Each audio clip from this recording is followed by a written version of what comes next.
Doesn't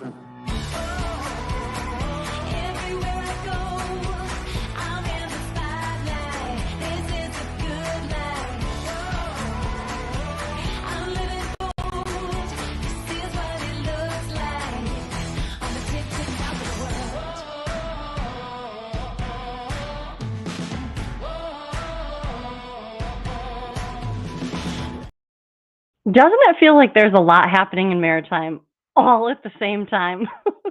It's good. I swear it's good. This is a good thing that we are having all of these conversations because we're moving things forward. But this week was taken over by the USTR 301 tariff hearings. So we're going to, of course, discuss that briefly. I'm not going to dive in too deeply, but I do want to just make sure we're all on the same page. What has been going on with the USTR 301 China shipbuilding hearings? And you know what? I'm going to alert you to everything else you might have missed this week. There's other things that are happening. There's a lot of fires all at the same time. I want to make sure that you know about all of them and not just the one biggest one. Hi, welcome by Land and by Sea, an attorney breaking down the week in supply chain, presented by the Maritime Professor. Me, I'm Lauren Began, founder of the Maritime Professor and Squall Strategies. And I'm your favorite maritime attorney.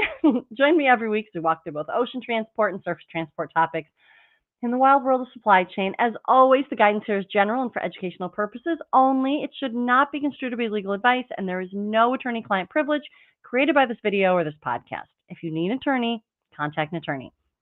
So before we get into the discussion of the day, let's go through my top 3 stories of the week. And I'm also calling this things that you should also be paying attention to. All right, story number 1.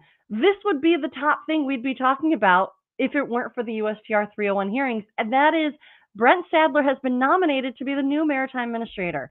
So that's the Maritime Administrator in charge of the Maritime Administration, which is MARAD, which is out of the Department of Transportation, which if you know, and perhaps maybe it's time we do an FMC versus MARAD breakdown, but if you listen to this episode or this podcast, you know that every once in a while we do a compare and contrast of FMC and MARAD.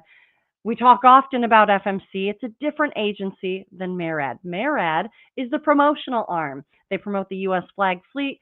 They promote and ensure that we have merchant mariners. They create and preserve ready reserve fleets. They have a whole host of things that are aligned with preserving and promoting the U.S. interest in the maritime world, which, as you can imagine, is a very hot topic these days, I guess I'll say. But also, it's a very important role. So Brent Sadler has coming from the Heritage Foundation and has been nominated to be the new Maritime Administrator. Great opportunity for what I'm finding to be. I think that he has some really great attributes and certainly great experience that I think will help him in this new role. I want to direct you to 2 different articles that I found helpful myself. One is by Laura Curtis. She works for Bloomberg. She has an article out, I believe it was last Friday, right after the announcement was made, where she talks a little bit about Brent and his experience and his perhaps where he will be going with his interest in this role. But also John Conrad of G Captain, he put out an article as well. Both of those, I think those 2 articles complement each other well on kind of reviewing Brent's experience. So my general thoughts, though, from the little bit of research that I did this week, he seems to really be an out-of-the-box thinker, and he really has some interesting ideas on particularly one that I'm kind of calling offshore transloading. I think he might refer to it as multimodalism, but it has to do with this offshore transloading, right? Somehow transloading cargo, and not only containerized cargo, but just cargo, offshore and not necessarily coming into berth at a port. And you know what I like about it? And right, automatically it seems a little bit like, how would that work? But you know what I like about it is where an otherwise automatic no may stop from kind of that further critical thinking, it feels like he's presenting this idea as an idea that needs a little bit more of critical thought behind it to see if there's still golden nuggets that can be gained from the concept. And I appreciate that. Through the years, I guess I would say that I've kind of approached things similarly. When I'm faced with a no, or that's silly, or like a no way that won't work, it's kind of this, okay, well, thanks for your feedback, and then you just kind of pivot around that roadblock. This idea of a offshore transloading, maybe it has legs. Maybe there's something there. I like the approach of let's move past the traditional thinking. Let's move past the way that it works to see if there's something else. And actually, we'll talk about this in a minute, but he recently there was a book that was recently released, and he wrote a chapter in it, and he talks a little bit more about this idea and kind of the ways that it might actually work. So, yeah. All right. So let's keep going on Brent, though. Brent Sadler, recently nominated to be the U.S. Maritime Administrator, truly brings a wealth of experience. He has had a 26-year career in the U.S. Navy and his tenure as a senior research fellow at the Heritage Foundation.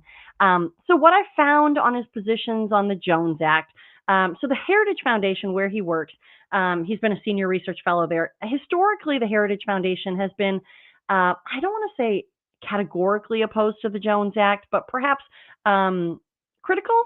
Um, Critical of the Jones Act, I think would be a fair, has had concerns. I want to be careful there, but either way, so that's the Merchant Marine Act of 1920.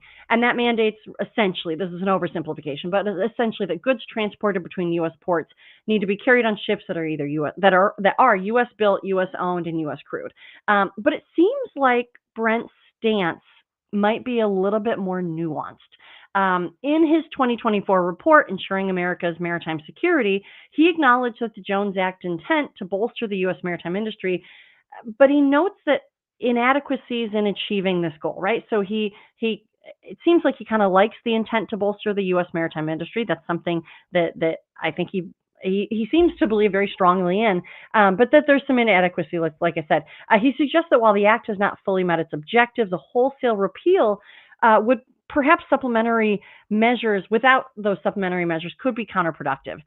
Instead, he seems to be advocating for stronger cooperation with allies to address the immediate shipping need while working to regain American maritime competitiveness. And I think that last part, that regaining American maritime competitiveness, is really what the focus of anybody coming into this role would be. And it seems that Brent's aligned with that, which, right, that's aligned with the administration and all of the things that the Trump administration has been saying, is that we really need to regain America's maritime competitiveness as part of the initiative and the theme that's going along with this administration.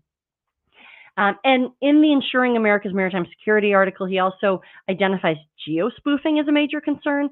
He references a case of a British tanker being in Iranian waters and being held versus thinking that you were actually in the international waters. This is this geospoofing. I like that he brings it up, and I like that he brings it up recently. I think that this one, I agree that this is a major concern and something that's worthy of more attention. Certainly, when you're in international waters, I teach law of the sea, and so there's a fine line between things that can happen in one area of water and another, and not knowing exactly where you are is a major problem. So I like that he brings up geospoofing there. Um, Key issues addressed at the Heritage Foundation. During his time at the Heritage Foundation, the things that I've seen that he's focused mostly on, it seems, are maritime security, naval warfare and advanced technologies, kind of advancing and analyzing the integration of cutting edge technologies into naval operations, shipbuilding revitalization. He's advocated for Ships for America Act and other shipbuilding initiatives and tax incentives and workforce development. And global threat assessment and providing testimony on emerging global threats and the necessary course corrections to address them. He comes for the Navy, the U.S. Naval Academy. He graduated with honors. He earned a degree in systems engineering and robotics and a minor in in Japanese. He actually did study in Japan quite extensively. He was an Olmsted Scholar in Tokyo. He obtained a Master's of Arts from Yoke University and a Master of Science from the National War College when he came back stateside. His 26-year Navy career included operational tours on nuclear-powered submarines, roles on the personal staff of senior Defense Department leaders, service as a military diplomat in Asia, and his expertise at Heritage really seemed to focus, like I said, on maritime security, the integration of advanced technologies into defense, and his recently published chapter in the just this week released book. This is Returning from Ebb Tide. And you may have seen on LinkedIn this Returning from Ebb Tide book. It is a free PDF download. So if you pull it up, I think it's under the U.S. Naval Institute Under the picture of the book, there's a PDF link. You can actually download the PDF version. But this is what I wanted to talk about. He talks about the commercial shipping industry and the United States' interest in kind of returning to commercial shipping as a power in that world. But he also notably discusses offshore transloading, like I said at the outset. He mentions that the Navy's actually already demonstrated the ability to deliver a 50-pound cargo 200 miles to a ship at sea using a drone. Okay, so we think about 50-pound cargo. That's nice. 200 miles, that's impressive, but that's not what the container cargoes are using. But he actually addresses that. He says for commercial use, this would have to be significantly scaled up, but it's kind of a test case, right? He's saying a 50-pound cargo, 200 or 200 miles to a ship at sea using a drone. That's a feat. That's a technological advancement that's impressive. And so, uh, like I said, I appreciate the out of the box or breaking the mold thinking of, well, it seems wild, but is it? Can we pursue this? Is this something that has maybe a commercial applicability to it? I kind of like that. I think that's it's a very, can I say, archaic industry? It's a very things have worked well the way that they've worked for a very long time, and so I appreciate fresh looks and new technologies and new ideas entering into the world. I'm really interested to see where Brent takes this role. I think he, more than any other administrator in recent years, really has this rare opportunity to actually move the ball forward and grow a U.S. flag fleet, grow the Mariner base, and really ready a ready reserve fleet, given this administration's not only support but prioritization of these initiatives. Last week at the American Association of Port Authorities Legislative Summit, I talked about this last week. Kellyanne Conway spoke as a keynote. She said that it was entirely President Trump's call to have shipbuilding included in his remarks in the joint address to Congress.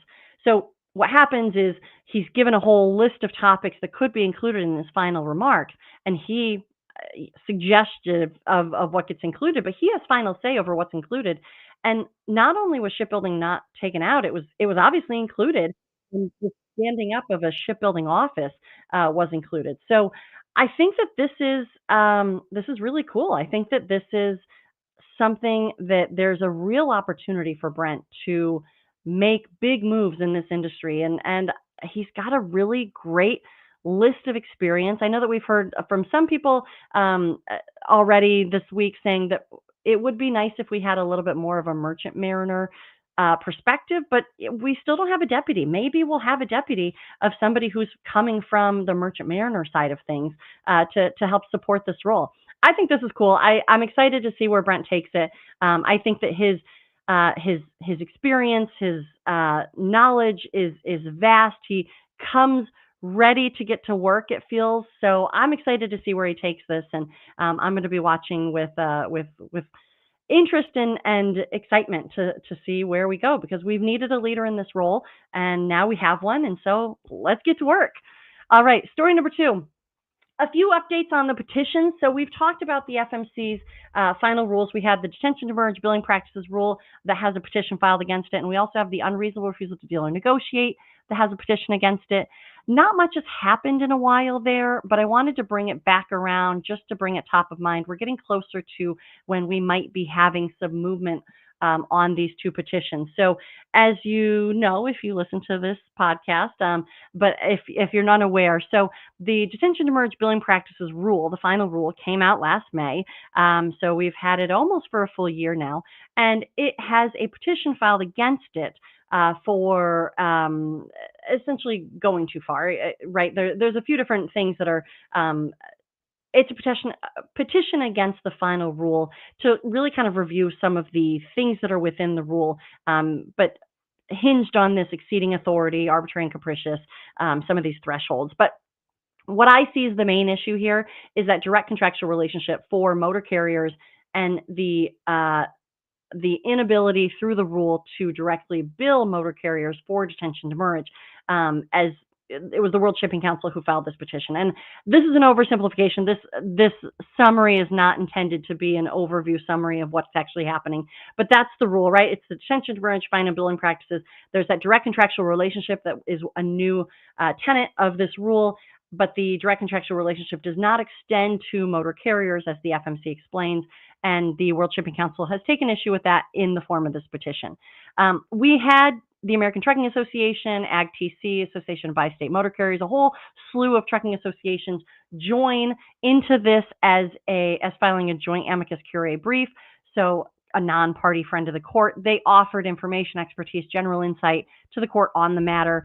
The final rule. So what the World Shipping Council has said here is that the final rule prohibits billing motor carriers even when those motor carriers have contractual relationships with the ocean common carrier. So they're saying direct contractual relationship, that's the tenant, but they're saying sometimes even the motor carriers have direct contractual relationships with the ocean common carrier. And so the intention from the FMC was that the direct contractual relationship would be best positioned to receive the invoice. The World Shipping Council saying, look, sometimes they are the direct contractual relationship, and then they therefore are the best party to receive the invoice. The World Shipping Council then says this fundamental mismatch between reasoning and result renders the Commission's action both outside of its statutory authority and arbitrary and capricious. They are calling for the final rule to be vacated. So that's kind of where we were. We were waiting on an oral argument scheduled. It was scheduled for March 13th. Unfortunately, we don't have a lot of readout from that. The transcript was not public. So if you go to the PACER, PACER is the Public Acts Record court electronic system, I think. But PACER is where you can pull any of these documents. They're minimal amount of money. I think it's 10 cents or whatever per page. But you can pull these documents to actually see what's happening in the docket. You can see that the oral argument happened on March 13th, but it says that the transcript's not public. So unfortunately, we don't know what was said in that oral argument. I'm going to keep watching. For now, not legal advice, but for now, the detention demurrage rule remains in place and the petition continues on. But that's a possibility here is if the Court of Appeals for the DC Circuit determines that something's happening here that needs to be overturned or vacated, it could potentially impact this final rule that we all have had integrated into common business practices these days. So this is one worth watching, this detention demurrage billing practices petition. We're getting closer, I think, to having some information, perhaps some decisions being made by the court that would potentially impact this detention demurrage rule in how it's supposed to be or allowed to be out there in the world. So I'll keep watching it for you. The other rule that has a petition against it is this unreasonable refusal to deal or negotiate with respect to vessel-based accommodations. It's a mouthful of a title. This was released right around the time that we were having our port strike, October 1st port strike. This was released, I think, that last week of September. So it kind of got a little snowed in news-wise, but it did come out. Unreasonable refusal to deal and negotiate is a final rule that was released by the FMC. There was a motion to dismiss that the court wanted to address, and it wanted to have a briefing schedule on the motion to dismiss. So I was a little concerned that we weren't going to see discussion of the actual topics, and rather that we were just going to see a discussion over this motion to dismiss. The briefing schedule was that March 3rd is when the petitioner's brief was supposed to be filed. April 2nd is the respondent's brief, so that's the FMC, and then a reply brief from the petitioner April 23rd, with final briefs totally being due May 14th. So we've passed that March 3rd. We did have a filing from the World Shipping Council, and I was happy to see that they went into substantive issues and not just related to the motion to dismiss. So some of the issues that they presented to the World Shipping Council was that they said the FMC exceeded its authority through the rules review of quoting rates that are so far above market rates that they cannot be considered a real offer or an attempt at engaging in good faith negotiations, and information regarding ocean carriers' pricing strategies. So that's part of what's in that final rule, right? This unreasonable refusal to deal or negotiate, including that one of the determinations that the FMC would review is this quoting of rates that are so far above market rates that they cannot be considered a real offer or an attempt at engaging in good faith negotiations. This is interesting because the FMC does regulate reasonableness of rates, but not the rate itself. So this argument is actually a fair argument, well received, in that it suggests, it says that perhaps the FMC is getting too close to that rate setting area, right? By saying if the FMC is reviewing the quoting of rates that are so far above market rates, it's getting more into the actual number of the rates and not a general reasonableness, although you can see both sides, right? That maybe you need to know the numbers to get to the reasonableness, if it is reasonable versus not reasonable. This is kind of one of those issues that's tale as old as time, where the FMC authority they're not setting the rates, they're not getting into the specific numbers, but they are on the reasonableness. How close can they get to the rates itself before they've gone too far? In my opinion, it feels like that's where this is hinging a little bit. The second thing they brought up asserted that the final rule is arbitrary and capricious and exceeds authority because it requires this documented export strategy. This is something that we've talked about with this unreasonable refusal to deal and negotiate.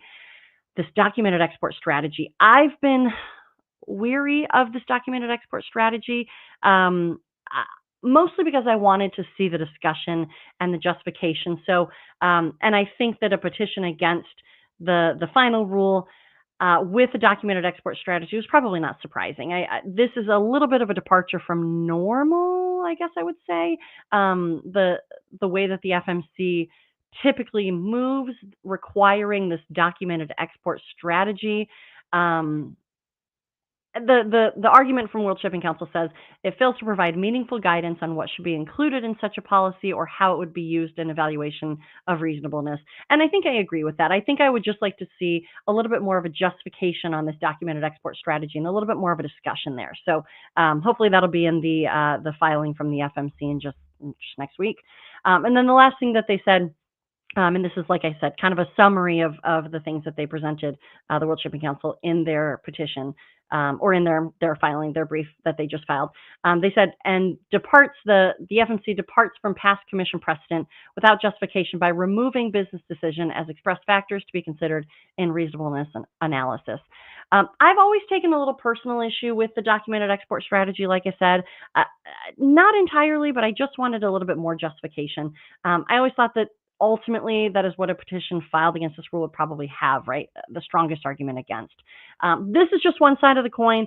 I'm interested to see what the FMC's brief that's going to be filed next week says, and then the final response in May. I never like to do too much of an analysis on one side versus the other briefs until we have them both filed, so we can kind of compare and contrast, see what's going on. But ultimately, I'll report on what the court decides, because it's one thing for me to make decisions or opinions is really what they are, but it's another for what the court decides, and that's where we really want to follow. So I'm going to be watching to see what the court does with either one of these.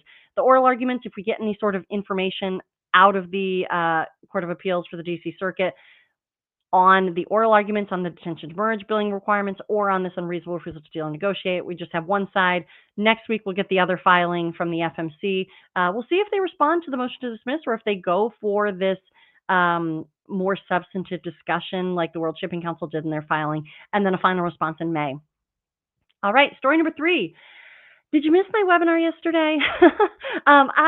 There were quite a few people. It was a great webinar. It was a deep dive into FMC's fact-finding investigation to examine whether transit constraints at some of the world's most critical shipping passages are creating unfair or unfavorable conditions for U.S. trade. Don't fret, there's a lot going on. That's why I actually created an e-course for this topic. So I'm going to be releasing a special code for the listeners here. It's new release, all spelled out, new release. You'll get a special discounted pricing through the month of April if you use that code, new release. But essentially what's happening here, we've talked about this, I think we talked about this last week, the FMC investigation into global maritime choke points. They launched an investigation into vessel transit constraints at critical global maritime choke points all across the world. They want to examine how congestion, geopolitical tensions, environmental factors, regulations, requirements, restrictions, kind of all those things that might gum up any of these maritime choke points. That's what the investigation is focusing on.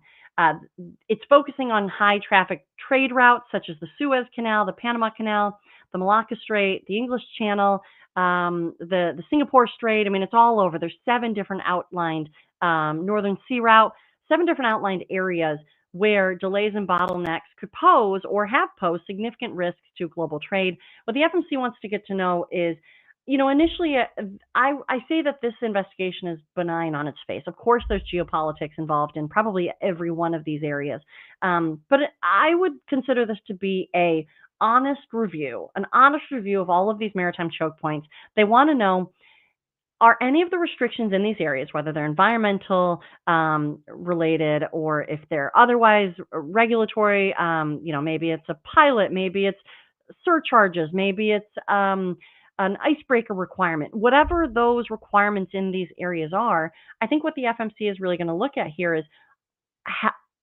are there opportunities to take advantage of the situation, and have those opportunities to take advantage been taken advantage of?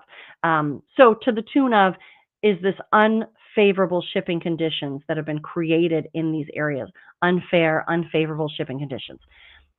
The significance of this investigation really lies in its potential regulatory and industry-wide impact, right?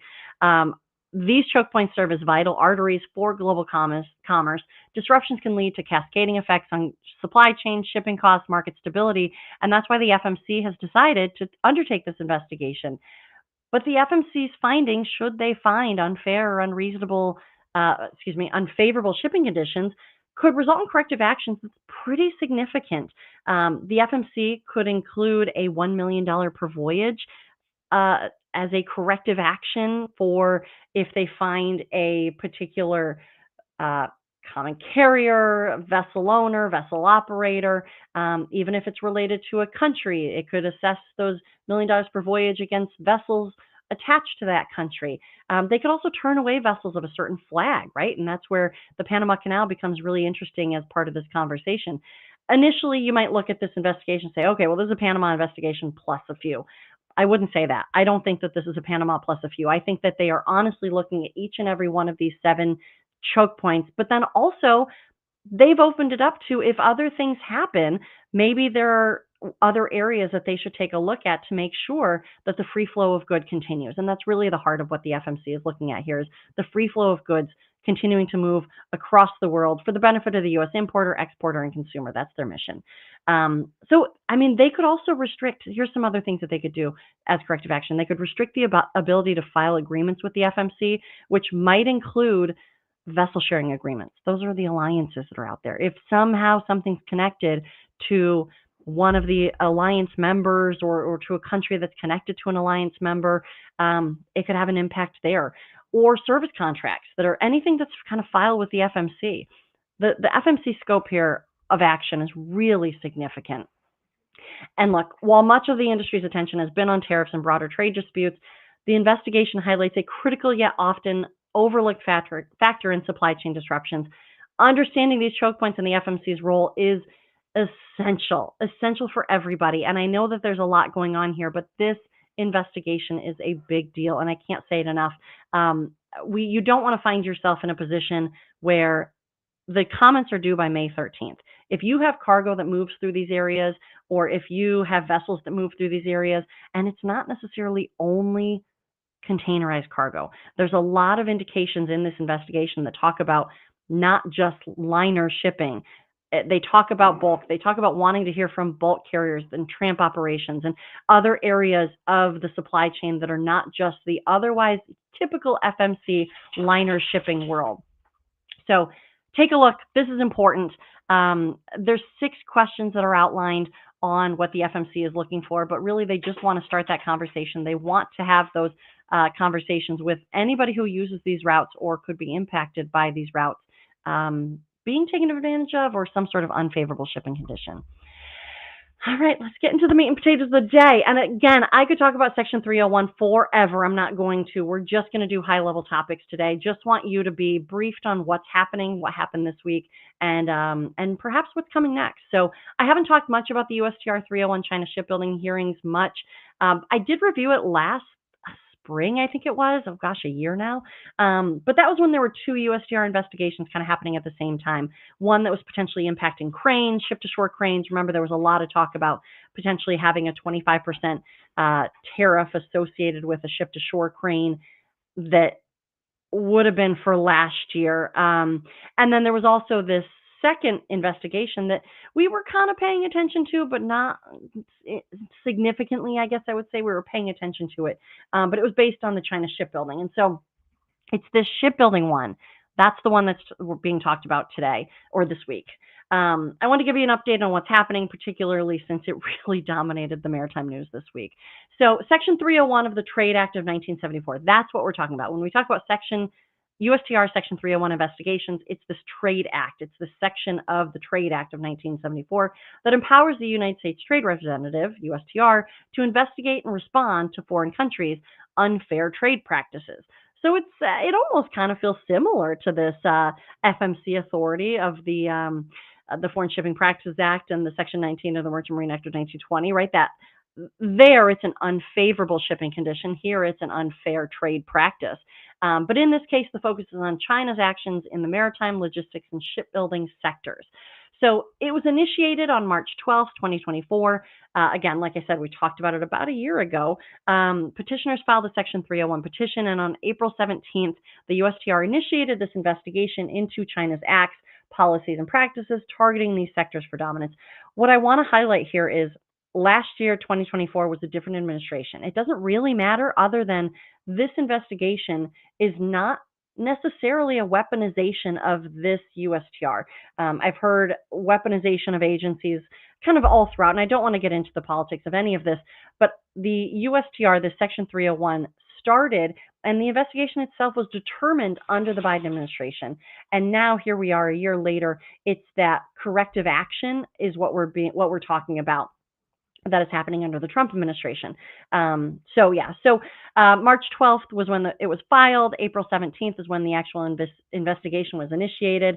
The findings, and I'm going to be reading right off of what USTR said in their hearing announcement, actually. But this is based on the information obtained during the investigation. USTR released a public report on the investigation. The report supports the determination that China's targeting of the maritime, logistics, and shipbuilding sectors for dominance is unreasonable and burdens or restricts U.S. commerce and thus is actionable. And so there we have it. They said, look, we determined that it's unfair under the Section 301 threshold, and therefore it's now actionable.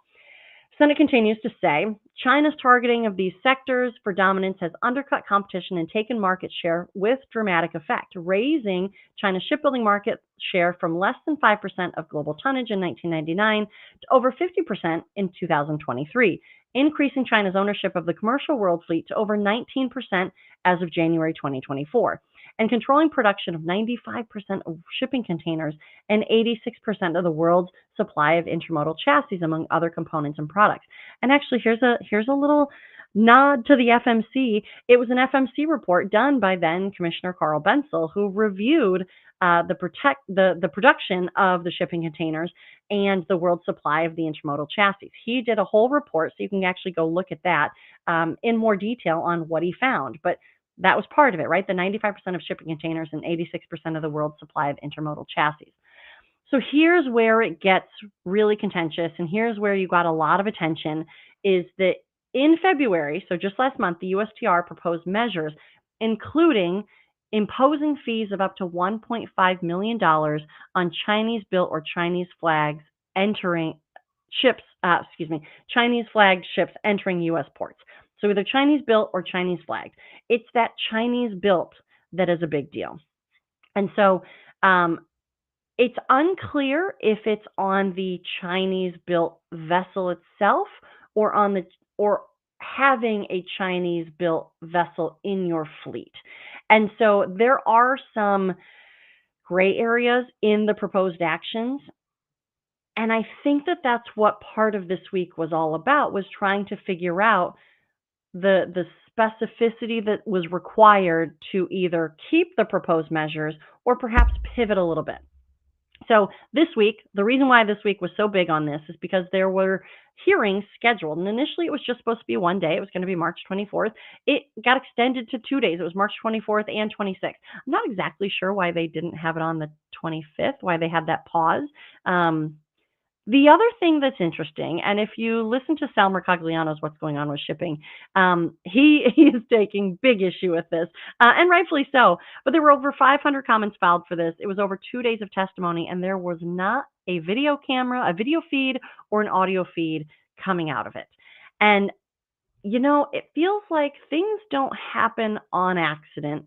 And I don't know. I'm wondering if maybe there was no audio feed or no video feed because They wanted to provide some sort of cover, some sort of ability of the industry to chat amongst itself without that instant feed reaction from the rest of the world.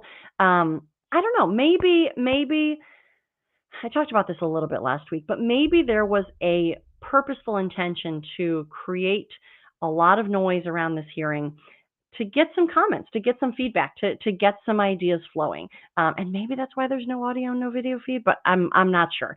But Sal, if you follow Sal, he has offered to have a puppet show, a sock puppet show, and I'm going to hold him to it. Sal, I would love to see a sock puppet show happen.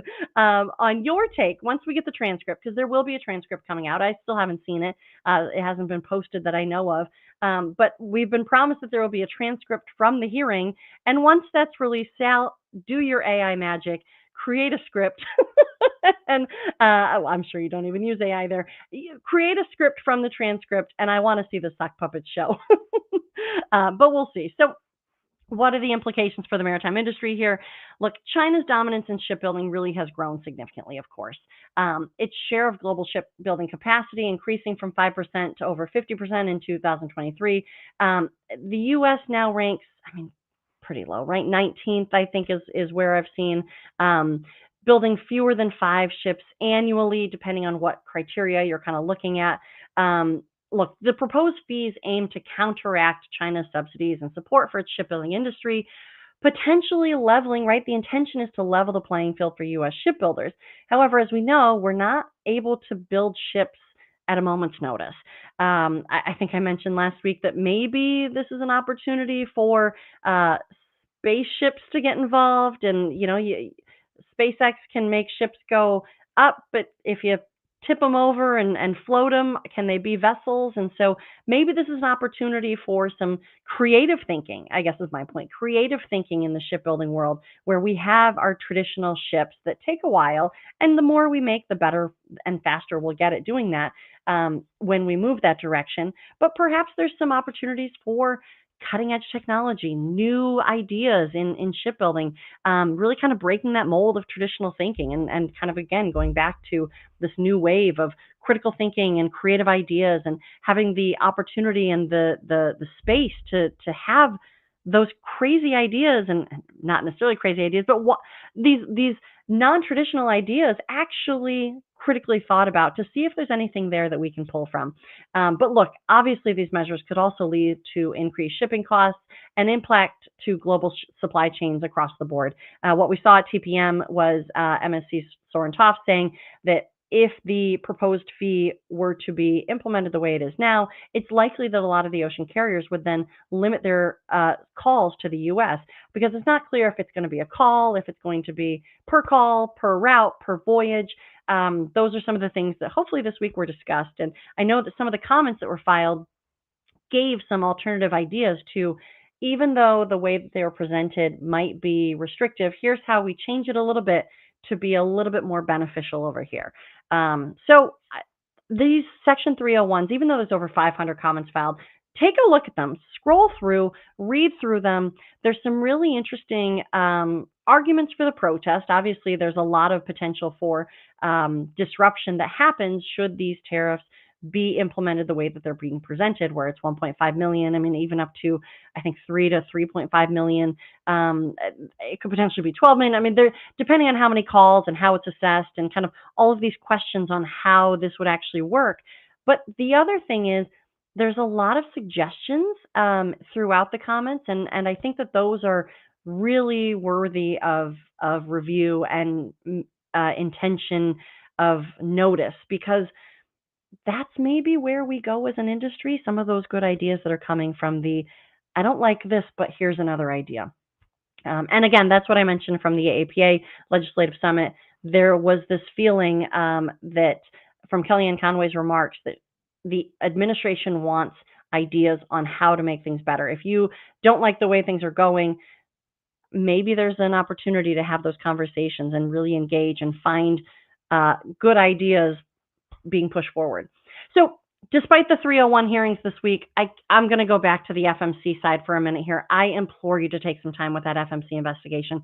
This is a giant deal that everybody seems to be not having the capacity to take a look at, this will impact the entire supply chain if the FMC finds unfavorable shipping conditions. And ultimately, the intention is to make these choke points more fair, more efficient, remove any opportunity for wrongdoing, I guess is kind of the assumption or the connotation here. But look, comments close May 13th. What I don't want is for everybody to wake up in June when the FMC, perhaps if they move that quickly and start levying corrective action, say, whoa, whoa, whoa, did the FMC even have authority here? What did they do? Now is the time to pay attention to this investigation. It's a relatively short document of the investigation. These authorities that they have are different than we've ever seen in the FMC world, but they've always been there. They've been there for quite some time now. It's just that they've been lightly used. And so now we're seeing a kind of more complete investigation in 7 choke points, and perhaps others if they rise to that occasion. So I'll keep watching it all. I'll keep watching it all. That's it for this week. Keep it here for all the updates on what you need to know in the global supply chain. As always, can't say it enough, the guidance here is general for educational purposes. It should not be construed to be legal advice directly related to your matter. If you need an attorney, contact an attorney. But if you do have specific legal questions, feel free to reach out to me at my legal company, Skull Strategies. Otherwise, for the non-legal questions, the e-learning, the general industry information and insights, the corporate trainings, the e-courses, the live webinars, come find me at the Maritime Professor.